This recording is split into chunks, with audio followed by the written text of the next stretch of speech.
आपण अनेक कार्यक्रमांमध्ये भेटत असतो, जिथे जिथे आपण मला भेटत असता तेव्हा मला तुम्ही डॅव्हॉसवर प्रतिक्रिया मागत असता। आणि गेले 2 वर्षात जे घटनाबाह्य सरकार होतं त्यांनी आपण पाहिलं असेल कशी उधळपट्टी केली होती।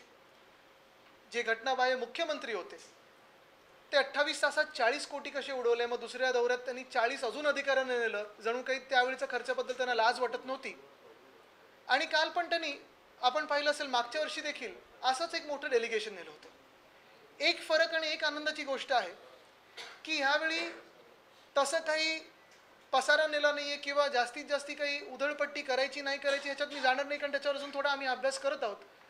पण कुठेतरी आम्हाला वाटलं पहिलं 1-2 दिवस बघून की आता ह्याच्यातून काहीतरी चांगलं निघेल। बघा, मी नेहमी हे सांगितलेलं आहे की आपल्या राज्यात असेल, आपल्या देशात असेल, देशात कुठच्याही राज्यात परस्पर जी गुंतवणूक येते किंवा कुठच्याही राज्याच्या कामामुळे गुंतवणूक येते, एक विश्वास ठेवून गुंतवणूक येते, त्याला आम्ही कोणी विरोध करत नाही, उलट आनंदच आहे।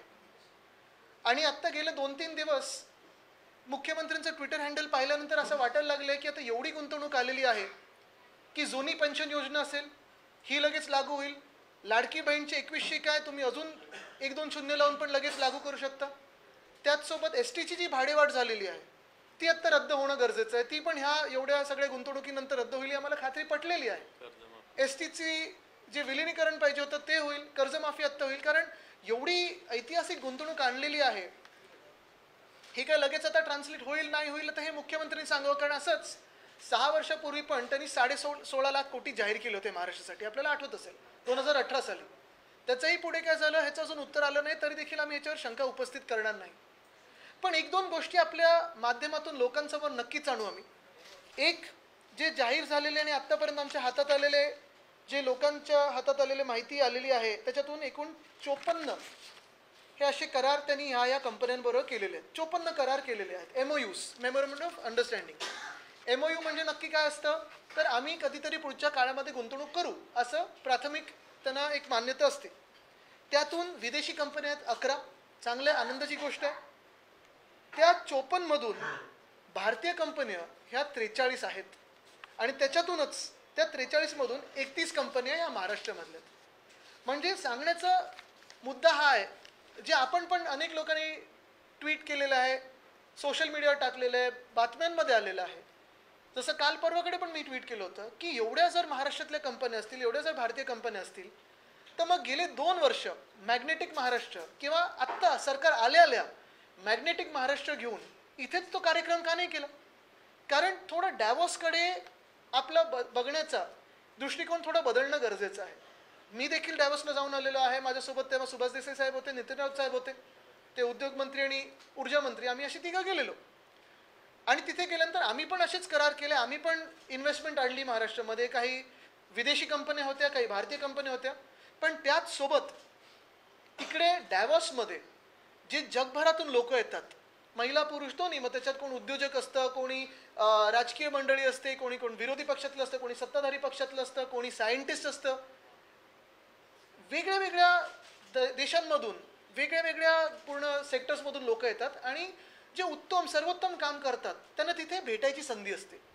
पण एक मला पाहायला मिळालं की कुठे ना कुठेतरी मुख्यमंत्र्यांना त्यांच्या खात्याने किंवा त्यांच्या अधिकाऱ्यांनी त्यांचा कार्यक्रम थोडा विचित्र लावला आणि ह्या लोकांना भेटण्याशिवाय किंवा भेटलेच नाहीत असं म्हणावं तर मला वाटतं चुकीचं ठरणार नाही, न भेटता आपल्याच इकडच्या स्थानिक लोकांमध्ये कुठेतरी हा इन्व्हेस्टमेंटचा फुगा मोठा दिसावा म्हणून व्यस्त ठेवलं। खरं तर बॅलन्स होणं गरजेचं आहे, ठराविक इन्व्हेस्टमेंट असेल आणि ठराविक भेटीगाठी असतील, या होणं गरजेचं आहे। तिथे मुख्यमंत्र्यांनी जाऊन त्या काँग्रेस सेंटरमध्ये असेल, तिथे मुख्यमंत्र्यांनी जाऊन वेगळ्या नेत्यांशी असेल, वेगळ्या उद्योजकांसाठी असेल, वेगळ्या ऑन्ट्रप्रिनर्सशी असेल बोलणं गरजेचं आहे। पण ते कुठेही न होता हे आम्हाला दिसलं की जास्तीत जास्त जे इथेच महाराष्ट्रातच म्हणजे डॅव्हॉसचा 20-25 कोटीचा खर्च जो आला असेल आत्ता, तो वाचून तुम्ही सह्याद्रीमध्ये असेल किंवा महाराष्ट्रात मोठा मॅग्नेटिक महाराष्ट्र कार्यक्रम घेऊन त्याच्या अर्ध्या किमतीत तुम्ही हेच करू शकला असतात। मग हे करण्यासाठी तिथे बर्फाचे कपडे घालून डॅव्हॉसच्या थंडीत जाण्याची काय गरज होती, हा एक प्रश्न उपस्थित आम्ही करत आहोत। आम्हाला माहिती उत्तर येणार नाही, टीका होईल भाजपकडून, टीकेची पर्वा नाही, पण जी सत्य परिस्थिती आहे ती लोकांपर्यंत पोहोचणं गरजेची आहे। आता ह्याच MOU मध्ये दुसरी गोष्ट अशी झालेली आहे की जवळपास 4 लाख कोटीचे MOU हे MMRDA आणि सिडकोनी केलेले आहेत। MMRD आणि सिडको खातं हे खरं कोणाचं आहे? नगरविकास मंत्र्यांचं. म्हणजे कदाचित नगरविकास मंत्री आपल्या गावी आणि मुख्यमंत्री डायव्हर्सच्या गावी असं झालं. म्हणजे अख्खं खातं नगरविकासचं हे डायव्हर्समध्ये मुख्यमंत्र्यांसोबत. त्यांचे एक आवडते मंत्री त्यांच्या गटातले ते पण डायव्हर्समध्ये त्यांच्यासोबत. पण नगरविकास मंत्र्यांना इन्व्हिटेशन मिळालं नाही मिळालं, व्हाईट बॅच मिळाला नाही मिळाला, हे अजून कुठेही स्पष्टीकरण आलं नाही आहे. पण आम्ही नेहमी शिवसेना उद्धव बाळासाहेब ठाकरे म्हणून ज्यांच्यावर अन्याय होतो त्यांच्यासाठी लढत असतो. आणि आज नगरविकास मंत्र्यांवर अन्याय झालेला आहे. नाराजी त्यांच्या चेहऱ्यावर दिसत आहे. आणि अख्खं खातं नेलं पण त्यांना इथेच ठेवलेलं आहे. त्यांच्या खात्यासाठी सगळे MOU सही केले तिथे, ते मुख्यमंत्र्यांनी केलेत. पण नगरविकास मंत्री कुठे दिसेना, हे पहिल्यांदा दिसायला लागलेलं आहे. बरं, इथे नगरविकास खात्याने पण MMRDA आणि सिडकोनी पण जे MOU केलेले आहेत, काही काही MOU तर अक्षरशः बिल्डर्ससोबत तिथे केलेले आहेत. आता बिल्डर्स म्हणजे चुकीच्या ह्यानी नाही किंवा वाईट ह्यानी नाही बोलत आहे, पण ज्यांनी जमिनी घेतलेल्या आहेत किंवा कुठच्या स्पेशल प्लॅनिंग अथॉरिटीमध्ये जमिनी घेतलेल्या आहेत जिथे बिल्डिंग येणारच आहे. आता बघा ना, इथे Sumitomo reality and development company limited he Japanese company आहे. त्यांनी साधारणपणे 2-3 एकरचे प्लॉट MMRDA मध्ये इथे BKC मध्ये घेतलेत. 2,500 कोटी टाकलेले तिथे. 6,000 कोटीची गुंतवणूक झालेली आहे. त्यांच्याबरोबर पुन्हा एकदा करार केला. तो कशासाठी? तर आता ती गुंतवणूक झाली, त्याच्यावर तुम्ही आता बिल्डिंग बांधणार, त्याच्यातून ऑफिसेस बांधणार, त्याचा करार. म्हणजे त्याला काही अर्थ आहे का? ती गुंतवणूक झालेली आहे. ती गुंतवणूक आता ती आपल्या खात्यात पण आलेली आहे. त्यांनी जमीन घेऊन झालेली आहे. कन्स्ट्रक्शन सुरू होणार आहे. ते कन्स्ट्रक्शन कसं होणार ह्याच्यावर मला वाटतं करार त्यांनी केलेला आहे. त्याच्यात काय लिहिलं आहे? तर suggest urban regional development, social, physical, digital infrastructure, climate change resiliency, adaptation, sustainability, liveability. या 2 ऑफिसच्या बिल्डिंगमध्ये एवढं सगळं येणार आहे.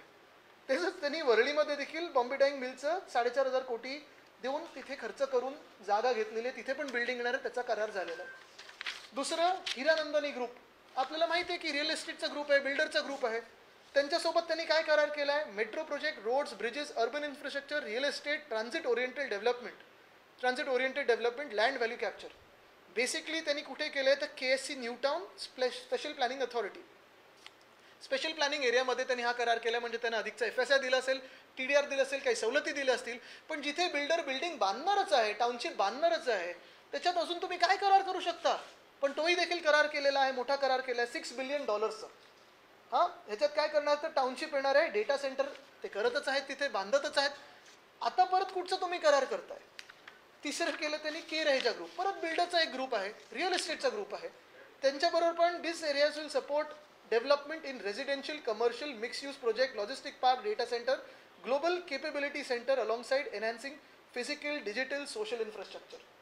म्हणजे जिथे बिल्डरांनी जागा घेतलेली आहे, काम चालू झालेलं आहे किंवा आता काम सुरू होईल, काही परवानग्यांसाठी थांबलं असेल, त्यांच्यासोबत असे करार केलेत की आता तुम्ही एवढी इन्व्हेस्टमेंट करत आहात, तुमची गुंतवणूक त्या जमिनीत एवढी आहे, तर आपण आता करार करून टाकू.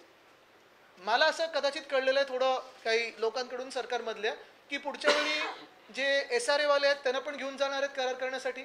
पुढच्या वेळी जे कॉन्ट्रॅक्टर असेल रस्त्यांचे त्यांच्यासोबत पण करारनामे होणार की आता अमुक कॉन्ट्रॅक्ट तुम्हाला मिळालेला आहे, आता पुढचं काम तुम्ही सुरू करा, ठीक आहे, ट्रॅफिकची परवानगी.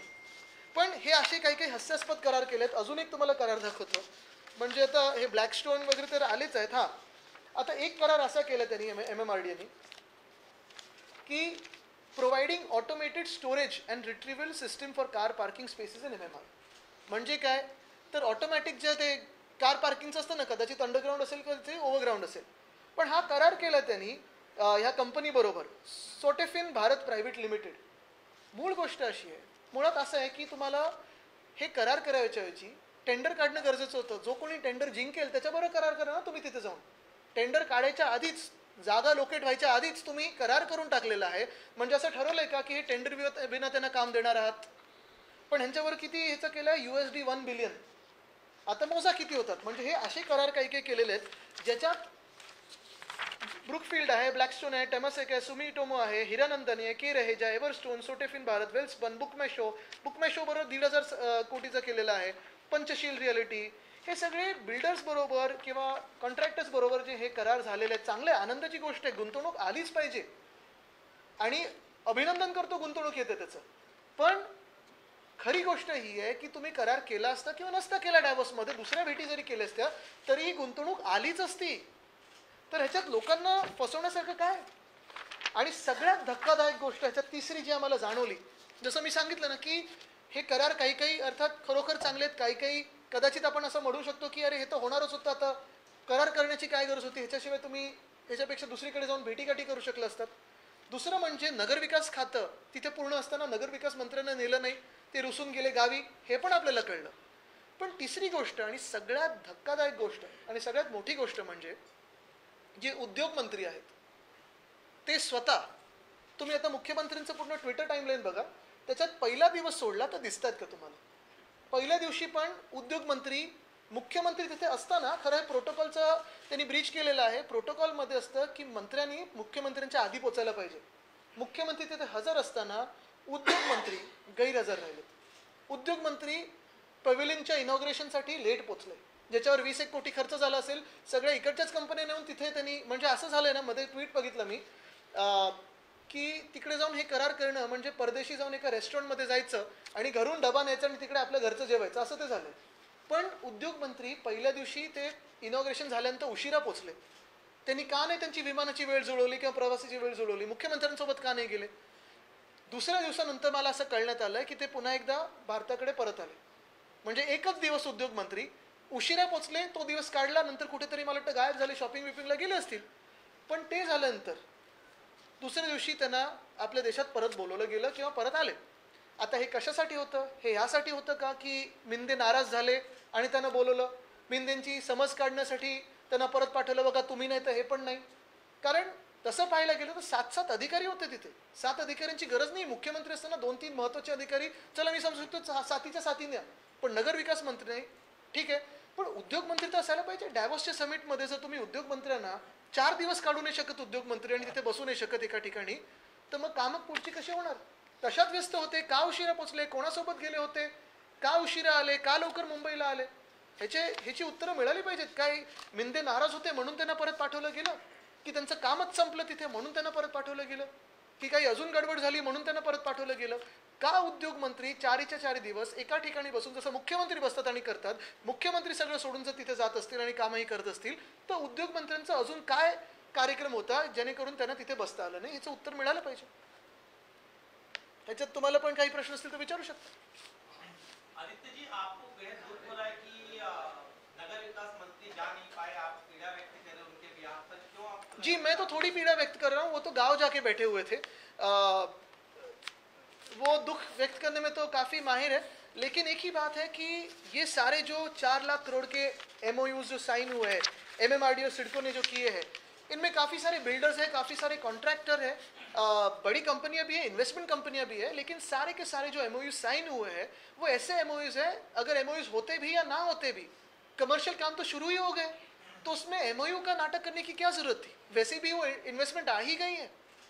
लेकिन ये सारे जो नगर विकास के जो डिपार्टमेंट के काम है वो वहाँ मंत्री न होते हुए भी साइन किए गए, पूरा डिपार्टमेंट लिया गया, लेकिन यूडी मिनिस्टर तो अपने गांव भाग गए थे, गुमशुदा थे. मैंने यही कहा है कि 54 MOUs वहाँ साइन हुए, और 54 MOUs 54 MOU जब होते हैं तब उसमें से लगभग 70% MOUs ये भारतीय कंपनियों से है. उसमें से भी अधिकतर कंपनियां ये महाराष्ट्र में लोकेटेड है, हेडक्वार्टर्स उनके मुंबई में है, पुणे में है, ठाणे में. यही बात मैं कहना चाहता हूँ कि इन्वेस्टमेंट आने से कोई दुख नहीं है, मुझे तो खुशी है, आनंद है. लेकिन यही जो उन्होंने पूरी MOUs की जो संख्या लगाई थी वो यहाँ भी कर सकते थे. वहाँ 20 करोड़ 25 करोड़ जो खर्चा किया है, बिना खर्चा करते हुए महाराष्ट्र में मैग्नेटिक महाराष्ट्र क्यों नहीं किया उन्होंने? और काफ़ी सारे MOUs ऐसे भी है जो MOUs करते या ना करते हुए भी काम तो शुरू हो गए. तो ये तो आई वॉश है, और जो सही में अच्छे MOUs है उसका तो हम स्वागत ही करते हैं. असं म्हणताय की तुमचं जेव्हा सरकार होतं त्यापेक्षा जास्त गुंतवणूक आम्ही मागच्या 2 आम्ही फसवणूक नाही करत, आम्ही गुंतवणूक आणतो. आणि मुख्य गोष्ट म्हणजे हे म्हणण्यासाठी ते स्वतः तिथे होते का? कमीत कमी मुख्यमंत्री महोदय तिथे 4 दिवस बसले वेळ काढून, पत्रकार परिषदेत तेच घेत होते, उद्योगमंत्री घेत होते. तेच काम दिलं असेल त्यांना, पण परत का पाठवलं त्यांना? मुख्यमंत्र्यांनी परत पाठवलं की नगरविकास मंत्र्यांनी परत बोलवलं नाराज होऊन? हे विचारा त्यांना.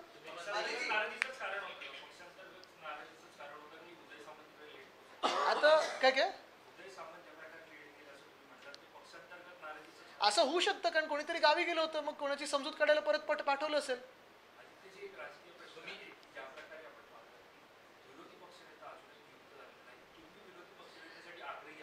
डॅवॉसला नाही तर नक्की करू काय? तुम्ही ऐका, तुम्हाला सांगतो, हा जो राजकीय प्रश्न आहे ना, ह्याचं उत्तर पक्षातूनच येईल, ही वेगळी गोष्ट झाली. पण राजकीय पक्ष किंवा हे जे राजकीय प्रश्न आहेत त्याच्यापेक्षा महत्त्वाचा आज राज्याचा प्रश्न आहे. आणि आज डॅवॉसमध्ये जाताना जसं मी सांगितलं ना, मी कुठेही दुःख व्यक्त करत नाही. इन्व्हेस्टमेंट येते, इन्व्हेस्टमेंट येणं चांगलीच आहे, पण ह्याच्यातून खरोखर किती इन्व्हेस्टमेंट आहे जी ह्या बैठकींमधून आली, आणि किती इन्व्हेस्टमेंट अशी जी कधी तुम्ही MOU केला असता किंवा नसता तरी आलीच असती. जसं काही काही जसं हिरानंदनी आहेत किंवा काय डेटा सेंटर आहेत जे त्यांनी जमिनी घेतल्या आहेत, जिथे बिल्डिंग बांधणं सुरू झालं, त्याच्याबरोबर MOU काय करायचं? तेही तिथे जाऊन त्यापेक्षा इतर लोकांना भेटले असते, इतर राजकीय नेत्यांना भेटले असते, वेगळ्या वेगळ्या पविलियनना भेटी दिल्या असत्या, काँग्रेस सेंटरमध्ये अजून एकदा दोनदा बोलले असते, 1-2 सेशनमध्ये बसले असते. तुम्हाला सांगतो, डॅवॉस सारखी जागतिक नेटवर्किंग साठी दुसरी कुठची जागा नाही, ह्याच्यापेक्षा उत्तम जागा तुम्हाला सापडणार नाही. आणि कधीतरी मला पण हे वाटतं, आणि हे मी राजकीय टीका करत नाहीये, कदाचित पुढच्या दौऱ्यामध्ये जर मला त्यांनी तेवढं महत्त्वाचं समजलं तर ते माझा सल्ला घेऊ शकतील. सल्ला देण्यासारखं मोठा नाही, पण थोडा दृष्टिकोन बदलला पाहिजे. आणि MOUs बरोबर फॅसिनेशन आहे ना, ते थोडं सोडून MOU आपण मॅग्नेटिक महाराष्ट्र, म्हणजे बघा, ट्रम्प काही तिथे गेले नाहीत 50 बिलियन 500 बिलियनचं वगैरे, त्यांनी तिथे USA मध्ये केलं. तसंच महाराष्ट्रामध्ये गेले 2 वर्ष मॅग्नेटिक महाराष्ट्र कार्यक्रम झाला नाहीये. तर व्हायब्रंट गुजरात होतो, तामिळनाडू करतं, आसाम करतं, ओडिसा करतं, उत्तर प्रदेश करतं, मध्य प्रदेश करतं. त्यांचे सगळ्यांचे मुख्यमंत्री आपल्याकडे येऊन रोड शो करतात. गेले 2 वर्षात आपले मुख्यमंत्री गेले नाहीत कुठे रोड शो करायला. का नाही गेले? मॅग्नेटिक महाराष्ट्र का नाही झाला कार्यक्रम?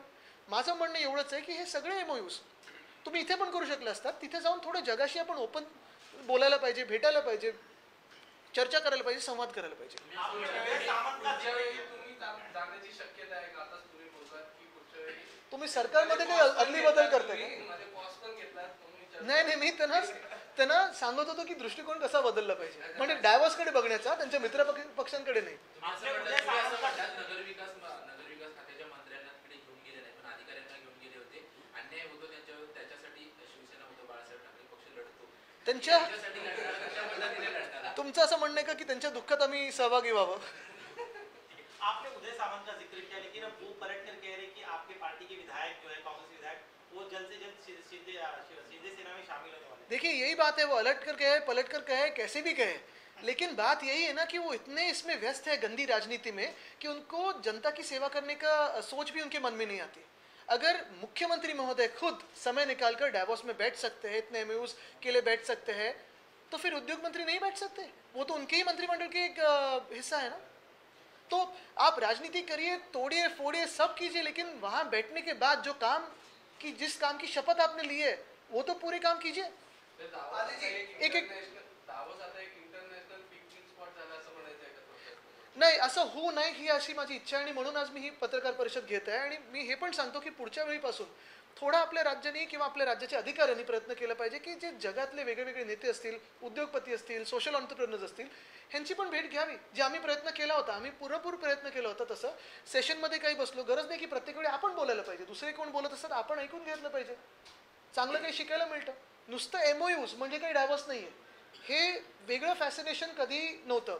मग कोण स्वागताला येत आहे, कोण काय, हे सगळं नाही आहे. हे फॅशन परेड नको, आपल्याला तिथे कामं झालेली पाहिजेत. मी परत एकदा सांगेन, गुंतवणूक आल्याचं दुःख नाही आहे, पण ही गुंतवणूक खरी किती गुंतवणूक आहे आणि किती फसवणूक आहे, हे पण एक लोकांसमोर आम्ही आणण्याचा प्रयत्न केला. एक मिनिट विवेकजी, मग आदित्य, आपने कहा कि 70% ऑफ MOUs पहले से साइन हो चुके थे. मैक्सिमम कंपनीज हैं वो मुंबई महाराष्ट्र की है. तो क्या ये इंडस्ट्री मिनिस्टर्स और CM के बीच में कोऑर्डिनेशन नहीं थे कि ऑलरेडी सब कुछ हो चुका है, तो व्हाई? मैं यही कहना चाहता हूँ कि ये फैसिनेशन जो है सिर्फ MOUs करने का, वो उससे थोड़े दूर हटके डैवोस अगर अगले समय जाए तो डैवोस जैसे जगह नहीं है जहाँ आप ग्लोबल नेटवर्किंग कर सकते हो, अपने राज्य की बात दुनिया के स्तर पे ला सकते हो. MOUs बिल्कुल करने चाहिए, हमने भी किए थे. मिक्स MOUs थे, कहीं अपने यहाँ के थे, कहीं बाहर के थे, विदेशी कंपनियाँ थी, उन्होंने भी वो करना चाहिए. लेकिन 4 दिन सिर्फ MOU में बिताना, ये मैं जायज़ नहीं समझता, क्योंकि समय बर्बाद हो जाता है जिसमें आप दूसरे लोगों से, दुनिया के अलग अलग देशों के लोगों से मिल सकते हो. तो ये बात तो मैं स्पष्ट रूप से कहना चाहता हूँ कि फैसिनेशन से थोड़ा दूर हट के करें. दूसरी बात ये मैं जो मैंने कही वो यही थी कि लगभग 70% ऐसी कंपनियां हैं जो मुंबई में बसी हुई है. तो आप सह्याद्री में लेते, या मंत्रालय में बुला लेते, या कहीं भी मैग्नेटिक महाराष्ट्र कर लेते. छत्रपति संभाजीनगर में कीजिए, लातूर में कीजिए, कोल्हापुर में कीजिए, नासिक में कीजिए, लेकिन दुनिया को यहाँ लाइए. मैं तो ये भी मांग की है, जो मैं कोशिश कर रहा था और मैंने बातचीत शुरू की थी, कि जैसे डैवोस में ये विंटर में होता है, वैसे एक समर डैवोस क्यों ना हमारे महाराष्ट्र में हो. मुंबई में हो, पुणे में हो, बहुत सारी जगह है। यहाँ मुंबई में तो LMACC है, कन्वेंशन सेंटर है, काफ़ी सारी है, सह्याद्री है, पूरे महाराष्ट्र में हो सकता है। समर डाइवर्स की कोशिश करें। शराब बनाने वाली कंपनियों के साथ MOUs किए गए हैं, प्राथमिकता आपको लग रहा है चेंज होगी? मुझे लगा गोमूत्र बनाने वाले करेंगे, लेकिन यही बात है ना, अगर कोई दूसरी पार्टी करती तो ये रास्ते पे आंदोलन करते, अब इनकी पार्टी करे तो सब चुप है। सर एक महत्त्वाचा मुद्दा आहे, खरं तर मुख्यमंत्री गुंतवणूक आणतात तर दुसरीकडे भाजपचे नेते बांगलादेशींना शोधतायत. बांगलादेशींना रोखण्यासाठी सरकार कुठं उपाययोजना करताना दिसत नाहीये. बघा, मी हेच सांगितलं त्या दिवशी पण की CPनी म्हणजे कमिशनर ऑफ पोलीसनी हे उत्तर देणं गरजेचं आहे की आपल्या शहरामध्ये किती बांगलादेशी आहेत, किती लोकांना तुम्ही पकडलंय, गेल्या 10 वर्षात किती लोकांना तुम्ही परत पाठवलंय, UPAच्या सरकारने किती पाठवलं आणि 10 वर्षात NDAच्या सरकारने किती पाठवलं.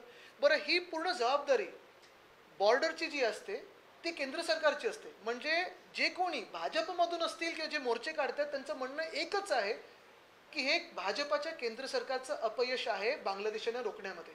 आता तुम्ही त्यांची दुटप्पी भूमिका बघा. एका बाजूला सांगतायत तिथे बांगलादेशमध्ये हिंदूंवर अत्याचार होतात आणि तिथे हिंदू आक्रोश करतात, बरोबर आहे. मग त्याच बांगलादेशवर तुम्ही क्रिकेट खेळता का?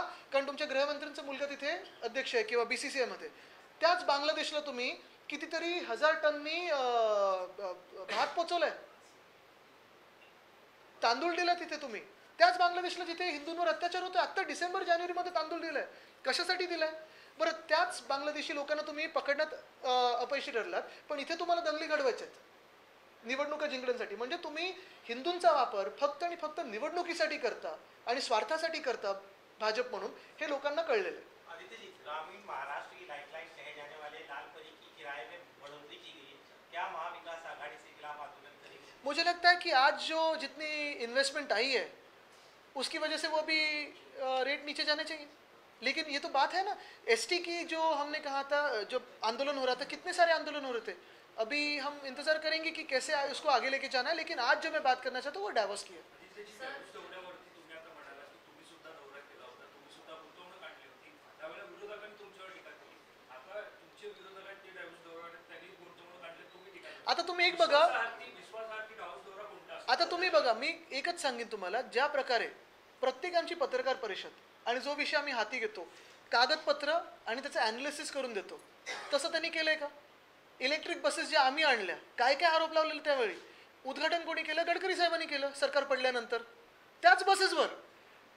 म्हणजे अनेक गोष्टी अशा आहेत ना, जी आम्ही कामं सुरू केली ते उद्घाटन करतात. मला त्याच्यात जायचं नाही आहे, पण परत एकदा तुम्हाला सांगतो, आजचे जे मी आणले लोकांसमोर ते हेच आहे.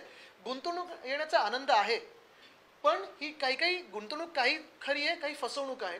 काही अशा गोष्टी आहेत ज्या बिल्डर्स बरोबर केलेल्या आहेत, ज्या जमिनी त्यांनी घेतल्यात, ज्या पायलिंग प्लिंथ वगैरे चालू झालं असेल त्यांचं, मग त्यांच्याबरोबर परत काय करार करायचे? नुसतं एक आकडा मोठा दाखवायचा, ह्याच्यासाठी तुम्ही काही कराल.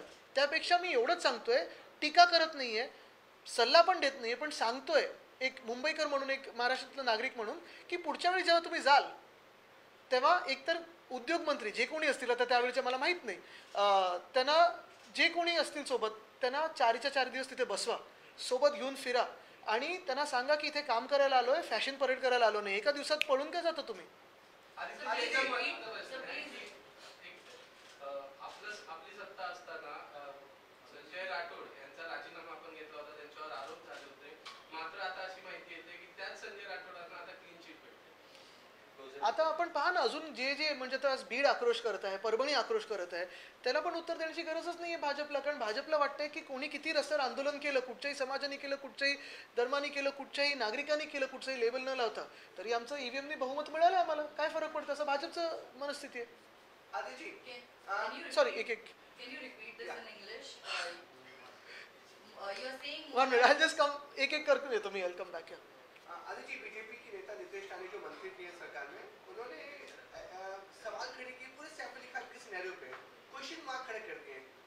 उन्होंने अपनी पुलिस, अपनी सरकार और फिर सिंध कैंप के संजय निर्गुण की भी लगा कि ये कहानी कुछ डाइजेस्ट नहीं हो रही है कि इतना इंजस्ट होने के बाद Saif Ali Khan fit end fine walk कर रहे हैं. तो ये सब पूरे मुद्दे पे जो चल रहा है उस पर क्या कहना चाहिए? देखिए, मैं उनको कभी जवाब नहीं देता क्योंकि उनको मुझे स्तर देना नहीं है. और दूसरी बात है कि ऐसे विषय पे बात करके, जो मेरे महाराष्ट्र के विषय है, जो डाइवोर्स के विषय है, जो इन्वेस्टमेंट आने वाली है, मैं उस पर बात करना चाहता हूँ. So you are saying more than 70% of these companies belong to Maharashtra, Thane, Mumbai. Yes. Please put some light on the number of companies that you signed MOUs with. So, firstly, let me tell you that we are not criticizing the Chief Minister's tour to Davos. We're just bringing some facts and figures to the people of the country because people should not be fooled by PR exercises. In total, about 54 MOUs have been signed with various companies across the board in Davos by the government of Maharashtra and by the Chief Minister of Maharashtra, out of which almost 43 companies are Indian, 11 companies are foreign companies, and out of these 43 companies, 31 companies are located in Maharashtra. The point being that instead of spending 20-25 crores on a Davos trip and going and sitting within ourselves and just making a group of ourselves and sitting and signing MOUs within ourselves, the Chief Minister could have balanced the MOUs with meeting with other heads of state, other heads of federal governments, other entrepreneurs, social entrepreneurs, people who do fantastic work. Because let me assure you, there is no other place in the world as good as Davos for global networking, especially for an industrial, progressive state like Maharashtra. However, I feel the Chief Minister's staff and his office have misaligned his program and somewhere ensured that this trip was only mired and busy with MOU signing.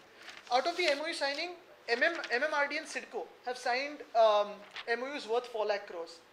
The funny part is, the UD minister who's in charge of these departments has been left behind or is probably upset over it and went to the village, to his native place. But all the MOUs that MMRD and CIDCO have signed, out of which there are few that are builders and contractors. Some of them have already procured land, some of them have already started work. So then what is the point of signing an MOU with someone who has already started work? MOUs are basic memorandum of understandings for those companies or those entrepreneurs or those big corporates who are now deciding to come to Maharashtra. What is the point of signing an MOU with those people who have already bought land and invested and started off with work? And the third and most important and shocking thing that has come to light is the Industry Minister of Maharashtra, when they're late, reached after the pavilion was inaugurated by the Chief Minister. Normally it is a protocol in every government that before the Honorable Chief Minister reaches, a minister should reach and welcome the Chief Minister. But he went for a CM level program late, stayed there for a day, is seen only in 1 or 2 photos of meetings, then I don't know where he went, was probably busy in personal life, and has come back after a day.